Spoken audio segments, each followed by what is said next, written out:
The first time I saw my property listed for sale online, I thought it was some kind of phishing scam. There it was, a real estate listing with photos that looked suspiciously like my backyard, except the caption claimed it was a rare, undeveloped lot with full HOA access, perfect for investors. My name wasn't mentioned anywhere, but the address was close enough that anyone familiar with the neighborhood would assume it was mine. The kicker? The listing contact wasn't a realtor at all. It was Karen, our HOA president, who had apparently decided my land was now hers to market.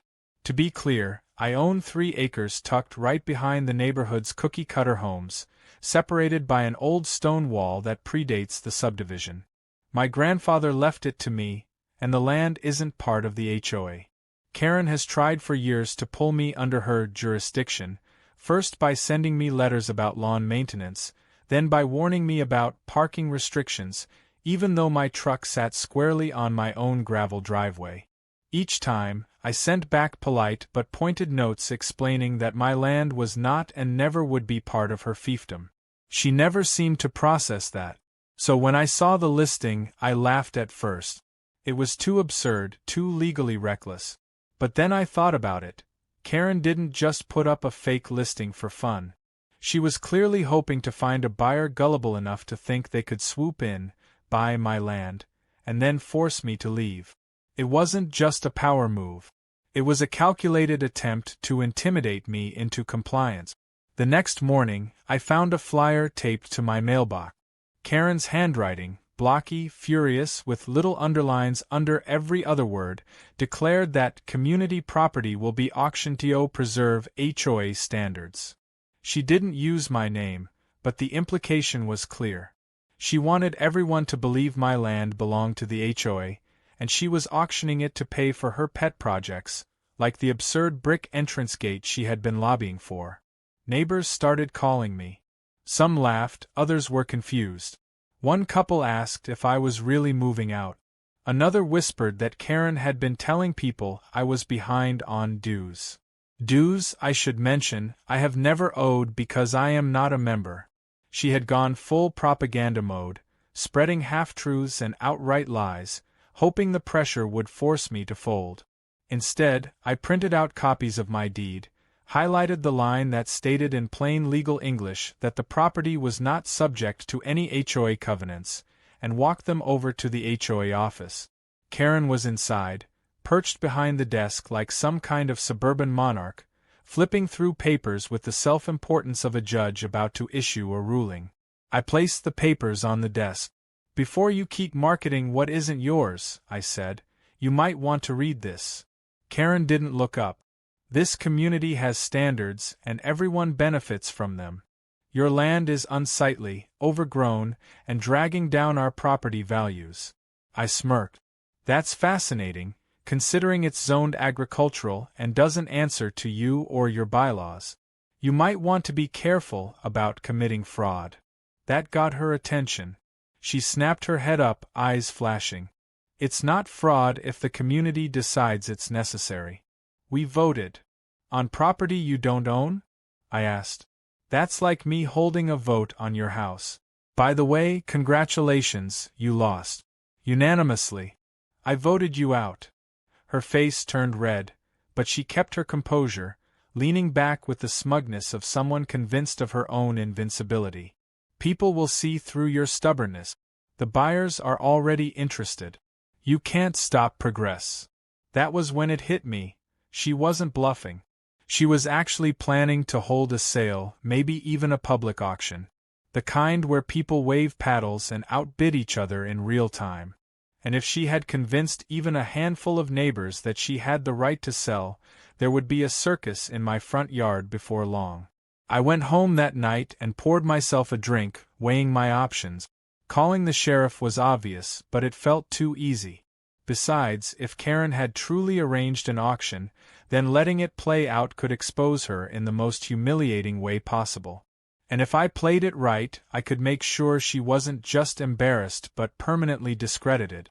The following week, signs went up around the neighborhood. Community property auction this Saturday. The location? My driveway.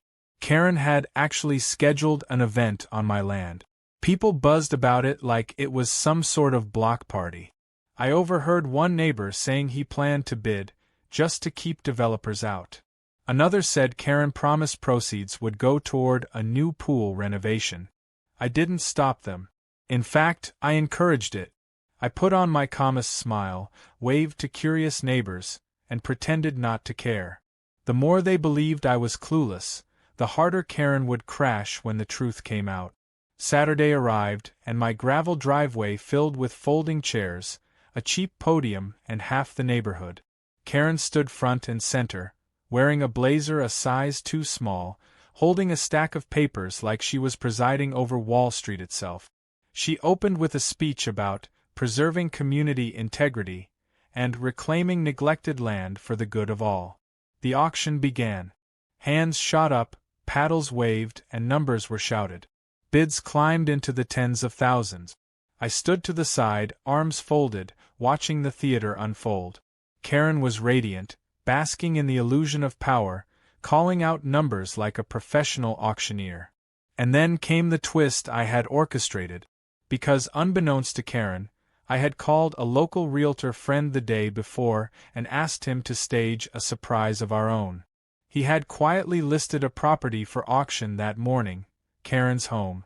The paperwork was all above board, since her mortgage had a technical clause that allowed public auction if a lien holder demanded it.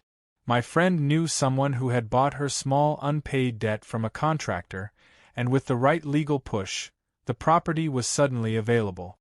So when the bids on my land reached a ridiculous high, my friend stepped up, raised his voice and said, "Ladies and gentlemen, correction. This is the wrong property. The auction today concerns this home behind me." He pointed straight at Karen's house. The crowd erupted in confusion. Karen's smile froze, her papers fluttered to the ground, and for the first time in all the years I'd known her, she looked genuinely speechless. I let the silence hang for a beat, then stepped forward. "Funny thing about selling property you don't own," I said loudly enough for everyone to hear. "Sometimes it's your own that ends up on the block." The buyers laughed, some nervously, others with open glee. And Karen, standing at her own podium on my driveway, suddenly realized the entire neighborhood had seen through her charade. And that was only the beginning. Karen didn't collapse in a heap or storm off the moment my friend pointed out that the auction was, in fact, for her house. That would have been too merciful. No, she stood there frozen, her manicured fingers clutching the podium like it was the last piece of driftwood in a storm. The neighborhood murmured and buzzed around her, confusion shifting into curiosity, then delight. You could almost feel the tide turn in the air. Half these people had come out of loyalty, peer pressure, or free entertainment, but now they were watching their self-appointed queen stripped of her crown. Karen finally stammered, "Tish, that's impossible. My home isn't for sale." She jabbed a trembling finger toward my realtor friend. "You have no authority to say that." My friend, who had perfected the calm, bureaucratic smile of someone used to dealing with difficult clients, raised a folder in his hand. "Actually, I do.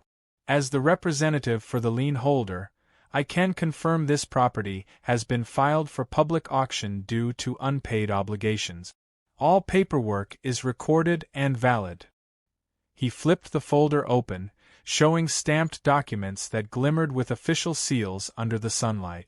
It was like tossing gasoline onto dry grass. The crowd erupted again, neighbors craning their necks to see the documents, whispering fiercely. Karen's mouth moved but no sound came out for a full 5 seconds. When she did find her voice, it was a shrill screech that bounced off every garage door on the block. "This is fraud. This is harassment. This is sabotage." I finally stepped into the center, arms still folded, my voice level but loud enough for the audience. "Funny accusations, Karen. Kind of like how you listed my property for sale without owning a single blade of grass on it? Only difference is this paperwork is real. Yours was a lie." Karen spun to face me, and I swear her face had gone crimson enough to register on a heat map. "You think this is clever? You think you can humiliate me in front of the entire community? This is illegal. You can't. I cut her off with a lazy shrug. If it's illegal, then call the cops. I'll wait. That line hit her harder than anything. You could see the gears grinding behind her eyes, calculating whether dialing 911 would help or backfire. The audience was already against her, and if police showed up and saw an actual lien document versus her baseless claim, she'd be lucky to escape without handcuffs. And yet, Karen wasn't the kind to retreat quietly. Instead, she slammed her palm on the podium and shouted, "This auction is cancelled. Everyone leave." She gestured wildly toward the crowd, but no one budged. If anything, they leaned closer, like theatergoers waiting for Act 2 of a play they hadn't paid for. My realtor friend cleared his throat and spoke over her. "The auction will proceed as planned. Opening bid for the property at 311 Sycamore Lane." He paused deliberately, letting Karen's own address hang in the air. "Will start at $10,000. Karen's scream of "no" was drowned out by the first voice that rang out. "I'll bid." It came from Mr. Patterson, a retiree 3 houses down who had endured years of Karen's fines for leaving his trash can out a few hours too long. He raised his hand high, face glowing with vindication. Then another neighbor called, 15,000. Then another, 20. The numbers climbed like fireworks, each new shout puncturing Karen's dignity further. She spun in circles, pointing, threatening, swearing lawsuits, but it only fueled the energy. For the first time in memory, the community wasn't afraid of her. They were gleeful. I stood still, letting it unfold. Part of me wanted to intervene, to stop it before it went too far. But another part, the part that had endured years of her petty harassment, savored every second of her unraveling. I reminded myself, this wasn't vengeance. This was justice with a punchline. Finally, Karen dropped to her knees beside the podium, digging through her purse with frantic jerks. She pulled out her phone and began screaming into it. "Hello? Yes, this is an emergency.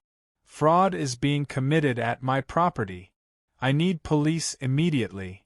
The crowd hushed, waiting for the next act. I leaned toward her, voice calm enough that only the front row caught it. "Remember, Karen, you called them. Not me." 15 minutes later, 2 squad cars rolled into the neighborhood, lights flashing. Karen leapt up, racing to meet them like a drowning swimmer seeing a lifeboat. She pointed at me, at my realtor friend, at the neighbors. "Arrest them. They're stealing my home." The officers stepped out, measured and skeptical. One of them, Officer Daniels, I recognized. He had once ticketed Karen for blocking the street with her endless yard sale tables. He looked at me, then at Karen, and sighed like a man who already knew where this was headed. "What's going on here?" Daniels asked. Karen practically shoved the lien papers back into his chest. "These are fake. This whole auction is fake. She jabbed a finger toward me, is trying to sell my property." I raised my eyebrows. "That's interesting. Because 2 hours ago you tried to sell mine. Difference is, your claim had 0 paperwork. This one does." I gestured to my realtor friend, who calmly handed over the folder. The officers reviewed the documents, flipping through them with the kind of attention Karen never gave to reality. After a few minutes, Daniels closed the folder and handed it back. "This looks legitimate. It references a lien filed last year for unpaid contractor fees. Says here you didn't contest it in court." Karen's jaw slackened. "That was a mistake. I didn't think it mattered. I'll pay it now. Just stop this." Daniels shook his head. "Not how it works. Once it's filed and the auction is set, it proceeds. Nothing we can do." The silence that followed was thick enough to chew. The neighbors exchanged glances, some pitying, most satisfied. Karen's empire had crumbled in one afternoon, and it was her own arrogance that swung the wrecking ball. But Karen wasn't done fighting. Even as the officers turned to leave, she planted herself in front of me. Her voice dropped to a hiss, venomous and low. "You think you've won. But I don't lose. I built this community, and I can still destroy you. I met her gaze evenly, my voice calm as ever. Karen, you built a house of cards. I just opened a window.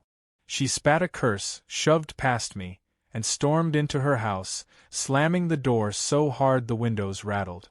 The crowd began dispersing, buzzing with the gossip they'd carry for months. My realtor friend packed up his folder, gave me a nod, and left with the casual grace of someone who'd just dropped a bombshell and was heading home for dinner. As for me, I stood alone on my driveway, watching Karen's curtains twitch. She wasn't finished. Humiliated, yes. Wounded, absolutely. But people like her didn't crawl away to lick their wounds quietly. They plotted, regrouped, and came back twice as vicious. That night, I poured another drink and sat on my porch, staring out at the stone wall that separated my land from the HOA. For years, it had felt like a shield. Now it felt like the front line of a war.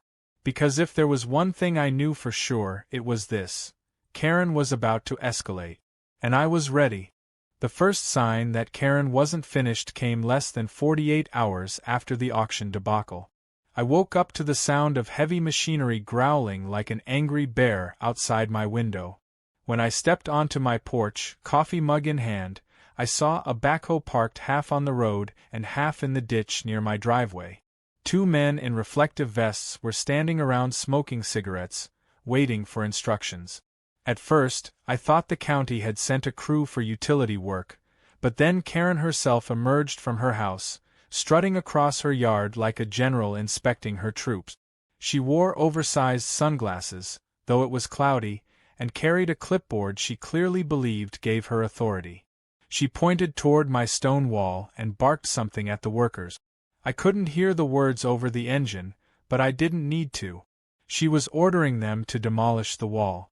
I walked down to the end of my driveway, staying calm, sipping my coffee like it was just another Tuesday. "Morning, gentlemen," I said cheerfully to the crew. "Do you have a work order for whatever you're about to destroy?" One of them looked sheepish, the other annoyed. "Lady says the HOA contracted us.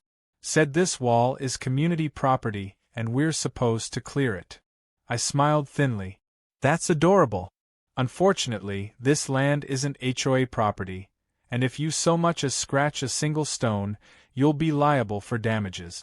So unless she hands you a court order with a judge's signature, I suggest you turn that machine around." The crew exchanged looks. Karen stormed over, her face already red. "Don't listen to him. He's obstructing HOA maintenance. This wall is dangerous and unsightly.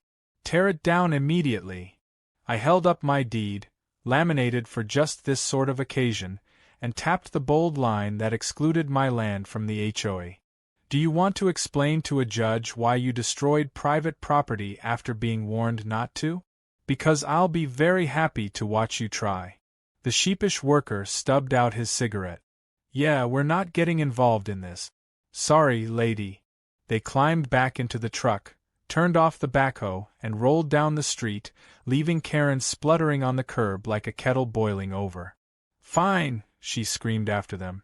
"If no one will deal with your filth, I'll handle it myself." She stormed off, and I could practically hear her gears grinding. Later that afternoon, I discovered what "handle it herself" meant. She had filed a complaint with the county zoning office, claiming my land was being used for illegal dumping. A code enforcement officer showed up, clipboard in hand, ready to lecture. To his credit, he seemed embarrassed when I calmly walked him across the property and showed him nothing but grass, trees, and an old barn that hadn't housed more than hay in years. He sighed, scribbled something on his form, and muttered, "She does this a lot, doesn't she?" "You have no idea," I replied. By evening, the gossip mill was churning again. Neighbors whispered that Karen had declared war. Some found it entertaining, others worrisome. One couple knocked on my door with a casserole, the universal suburban offering for solidarity.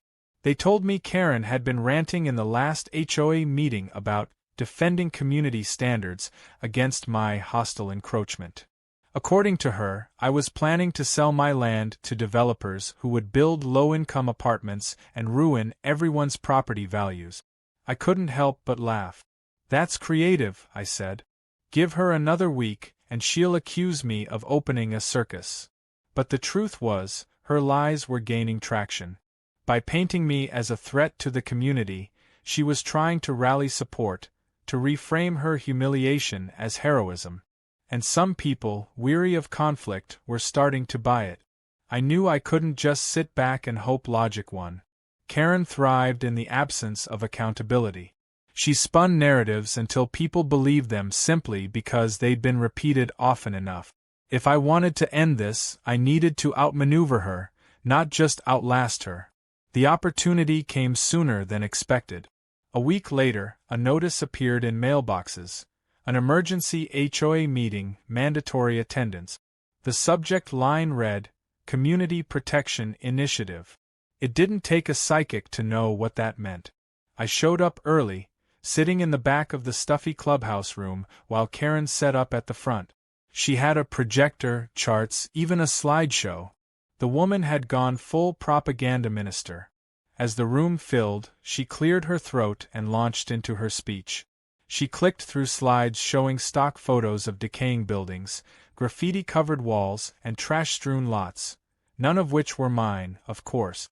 This, she declared, is what happens when we allow unchecked property to sit neglected.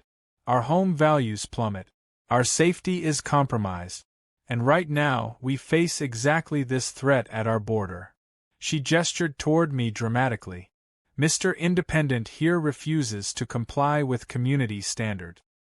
He plans to sell to outsiders who will destroy everything we've built. Murmurs rippled through the crowd. A few people shook their heads at her theatrics, but others looked uncertain. Karen had always been persuasive, if not truthful. When she finished, she raised her chin proudly. Therefore, I propose we levy a community action fund to seize and rehabilitate the land for the good of the neighborhood. We can pursue adverse possession if necessary. All in favor? Hands started to rise. Not many, but enough to make my blood run hot. I stood slowly, letting the scrape of the chair cut through the noise. Before you vote, I said, my voice steady, you should probably know what you're really signing up for. I walked to the front, laptop under my arm. With deliberate calm, I plugged it into the projector. The screen flickered, and up came a series of photos, not of graffiti, not of trash, but of Karen herself. Screenshots of the fake listing she'd posted for my land, the flyers she'd taped to mailboxes, and video I'd taken of her trying to order a backhoe crew to demolish my wall. Gasps filled the room. Karen lunged toward the podium. This is irrelevant. He's twisting. I raised my hand. No interruptions, please. Let's continue. Next slide. The lean documents showing her house had been legally set for auction. Then, a clip from a neighbor's phone video of her screaming at the officers that day, insisting she was being sabotaged. By the time I finished, the room was dead silent. Karen's face was pale under her makeup, her jaw clenched so hard you could hear her teeth grind. I closed the laptop. Now, if you still think she's the one to trust with community resources, by all means, vote yes. But remember this, she tried to steal land she doesn't own. She lied to you. And when she was caught, she doubled down. If you want her as your champion, that's your choice. Just don't pretend you weren't warned. One by one, the hands that had been raised slowly lowered. A man in the front row muttered, "Enough of this nonsense," and several others nodded. By the time the vote was called, not a single hand remained in the air. Karen's composure cracked. She slammed the gavel down, though she wasn't a judge and had no authority to use it. "This meeting is over," she shrieked. She shoved her papers into a binder and stormed out, the door rattling on its hinges as it slammed. When I opened the envelope and saw the lawsuit, I nearly laughed coffee through my nose. It wasn't just bold, it was delusional. Karen was suing me for encroachment on HOA property, intentional infliction of emotional distress, and my personal favorite, slander of character. The packet was stuffed with screenshots of her own flyers and photos she'd clearly taken of my land from over the wall, printed in grainy black and white. She'd even included a copy of the lien documents for her house, claiming they were fabricated materials I had conjured up to ruin her reputation. I read the whole thing twice, just to savor the absurdity. Then I called an attorney I knew, Sam, an old college buddy who thrived on tearing flimsy cases apart like tissue paper. He read the complaint, chuckled, and said, "This is Swiss cheese lawyering. I'll file a response that'll cut it off at the knees." Still, Karen had succeeded in her short-term goal. A lawsuit meant months of headache. Neighbors whispered that things had gotten serious. A few even asked if I was going to settle. Karen wanted the theater of legitimacy. She craved the spectacle of dragging me to court, no matter how baseless her claims were. And when the first hearing rolled around, she showed up like it was the Oscars. She wore a power suit 2 shades too tight, heels clicking like gunfire, hair lacquered into place. She carried a binder thick enough to choke a shredder, stuffed with papers she clearly thought made her case airtight. She didn't even wait for the judge to call the session to order before she started whispering loudly about justice finally being served. The judge, a weary man with half-moon glasses who looked like he'd seen every flavor of nonsense twice, listened patiently as Karen launched into her tirade. She talked about community preservation, about my willful disregard for collective rules, about psychological torment. At one point she even dabbed at her eyes with a tissue, claiming I had turned her into a laughingstock. When it was Sam's turn, he stood, adjusted his tie, and spoke with surgical precision. "Your Honor, I submit Exhibit A. The deed showing my client's property is not, nor has it ever been, subject to HOA control. Exhibit B. Evidence of my client's deed being properly filed with the county, including certified stamp. Exhibit C. Photographic and testimonial evidence of the plaintiff attempting to sell my client's property without ownership." He rattled them off like bullets from a machine gun. Karen tried to interrupt, but the judge silenced her with a raised hand. By the time Sam finished, the courtroom was dead quiet. The judge leaned back, steepling his fingers. "Ms. Taylor," he said slowly, "I see no merit in your claims. This appears to be a retaliatory filing at best, bordering on harassment." Karen sputtered. "But he humiliated me. He doctored those papers." The judge's patience cracked just enough to show through his tone. "Ms. Taylor, I strongly advise you to withdraw this suit before sanctions are considered." It was like watching someone slap the crown off her head in public. Karen's face twisted, her voice dropped to a hiss. "I won't withdraw. I'll prove he's lying." The judge sighed, rubbing the bridge of his nose. "Very well. We'll proceed, but let me be clear. You are perilously close to wasting the court's time. That will not be tolerated." We left the courtroom, Sam grinning ear to ear. "She's digging her own grave," he said. "All we need to do is hand her the shovel." I wanted to believe that was the end of it. But Karen wasn't just fighting a legal battle, she was fighting for control of her image, her status. And that meant she would escalate outside the courtroom too. Sure enough, a week later, I came home to find spray-painted words across my stone wall: "Community rat." The paint was fresh, dripping into the cracks of the centuries-old stones. On my driveway sat a pile of trash bags, clearly dumped from someone else's bins. It was juvenile, sloppy, and unmistakably hers. I called the sheriff's department. A deputy came out, took photos, and asked if I had cameras. I didn't, but the neighbor across the street did. He pulled me aside later, showed me his footage, and there it was, Karen in the dead of night, dragging garbage bags across the street like some deranged raccoon, pausing to spray paint the wall before scurrying back to her house. The deputy filed a report, shook his head, and muttered, "Never seen someone work this hard to ruin themselves."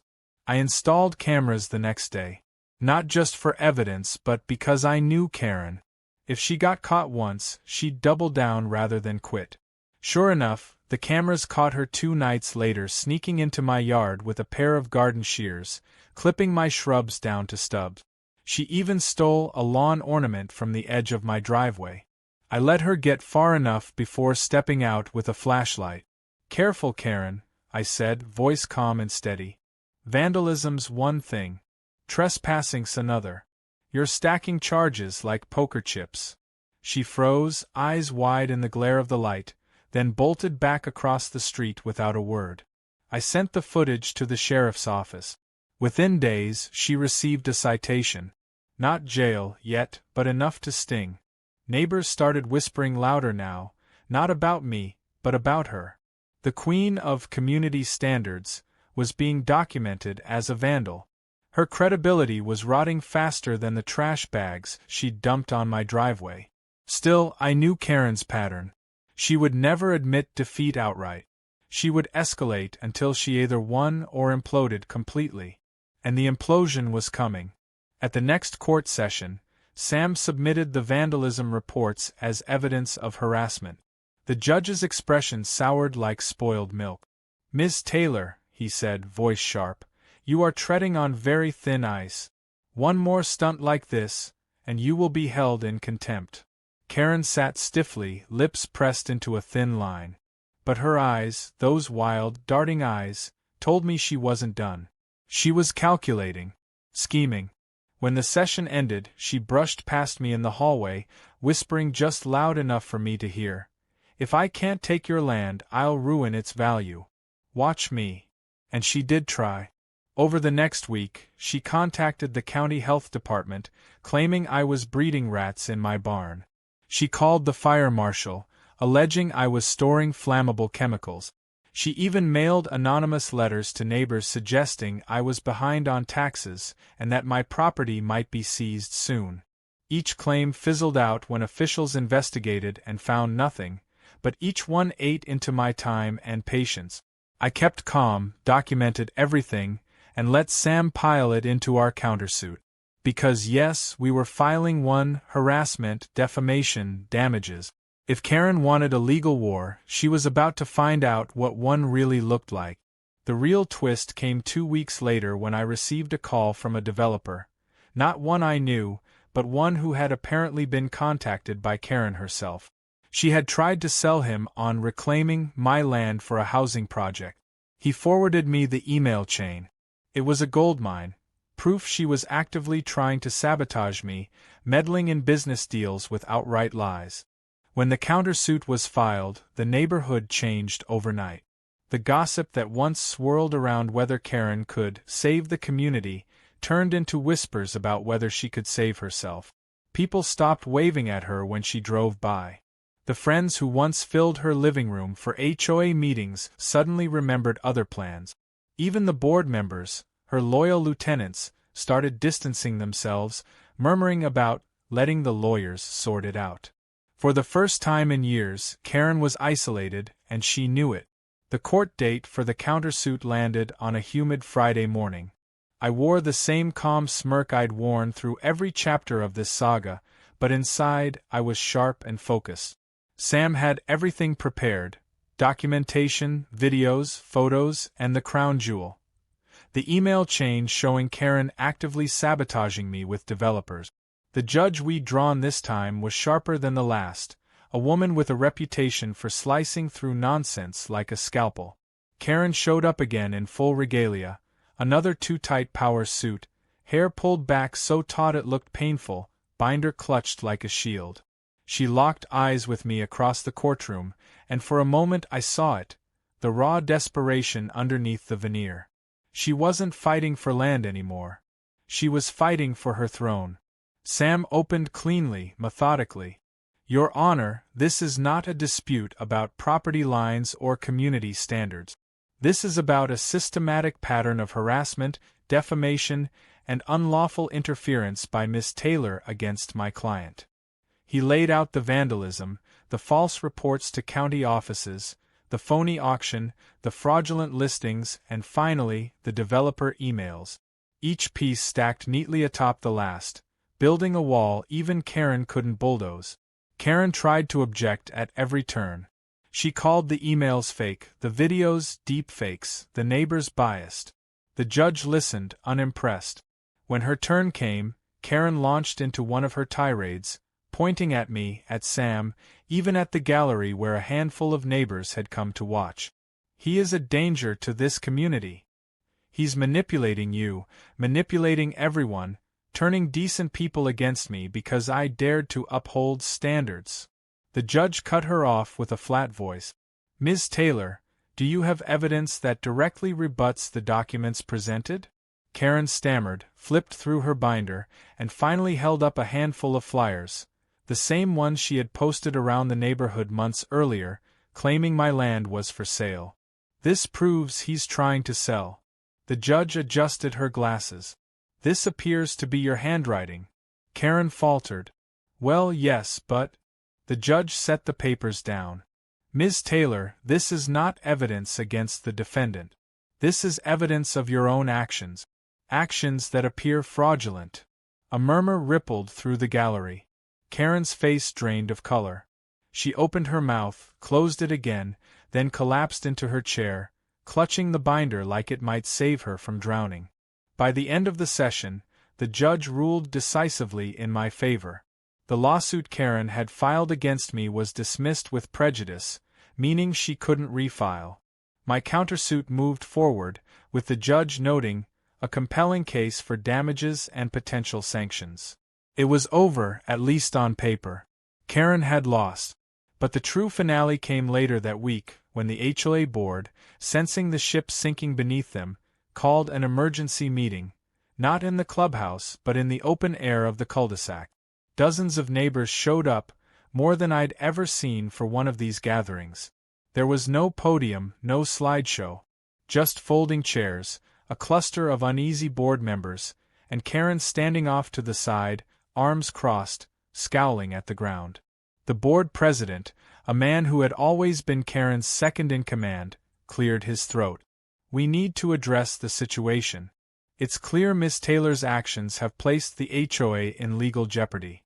The board has decided to remove her from her position as president effective immediately. The words hung in the air like a thunderclap. Karen's head snapped up, eyes blazing. You can't remove me. I built this HOA. I am this community. The president shifted uncomfortably but stood firm. You don't speak for the community anymore. We voted. It's unanimous. The crowd erupted, some clapping, others murmuring relief. Karen looked around, searching for an ally, but found none. Her kingdom had turned on her. And then came the final blow. From the back of the crowd, a sheriff's deputy stepped forward, holding a folded sheet of paper. Miss Taylor, he said, voice carrying over the crowd. This is a notice to appear regarding charges of vandalism and fraudulent misrepresentation. You'll need to come with me. The gasp that went through the neighbors was electric. Karen sputtered, flailed, shouted about conspiracies and vendettas. But the deputy was calm, firm. He took her by the arm, guiding her toward the cruiser parked at the curb. The sight of her being walked past the very neighbors she had lorded over for years was a moment of poetic balance, so sharp it almost hurt to watch. She twisted once to glare at me as they opened the car door. This isn't over, she hissed. You'll regret this. I raised a hand in a casual wave. Drive safe, Karen. The door closed. The cruiser rolled away. And just like that, the reign of HOA Karen was over. The neighborhood exhaled. People turned to me, smiling, laughing, some even clapping me on the back. You really did it, one man said. You finally beat her. I shrugged. I didn't beat her. She beat herself. I just made sure everyone was watching. In the weeks that followed, things changed. Without Karen at the helm, the HOA loosened up. The ridiculous fines stopped. People put out lawn gnomes again, painted their mailboxes whatever color they wanted, even parked their cars on the street overnight without fear. It felt less like a dictatorship and more like a neighborhood. As for me, I went back to tending my land, restoring the barn, and enjoying the peace I hadn't known in years. The stone wall still stood, scarred with faint traces of spray paint but stronger than ever, a reminder of the line I'd held. Sometimes I'd catch neighbors standing by it, pointing, retelling the story like folklore, How Karen tried to sell land that wasn't hers, only to watch her own home nearly auctioned instead. How she fought tooth and nail, only to end up stripped of power and marched away by the sheriff. And every time I heard it, I smiled. Because in the end, Karen had taught the whole neighborhood a lesson I couldn't have delivered alone. Entitlement and control might win small battles, but the truth wins wars. And this war was finally over.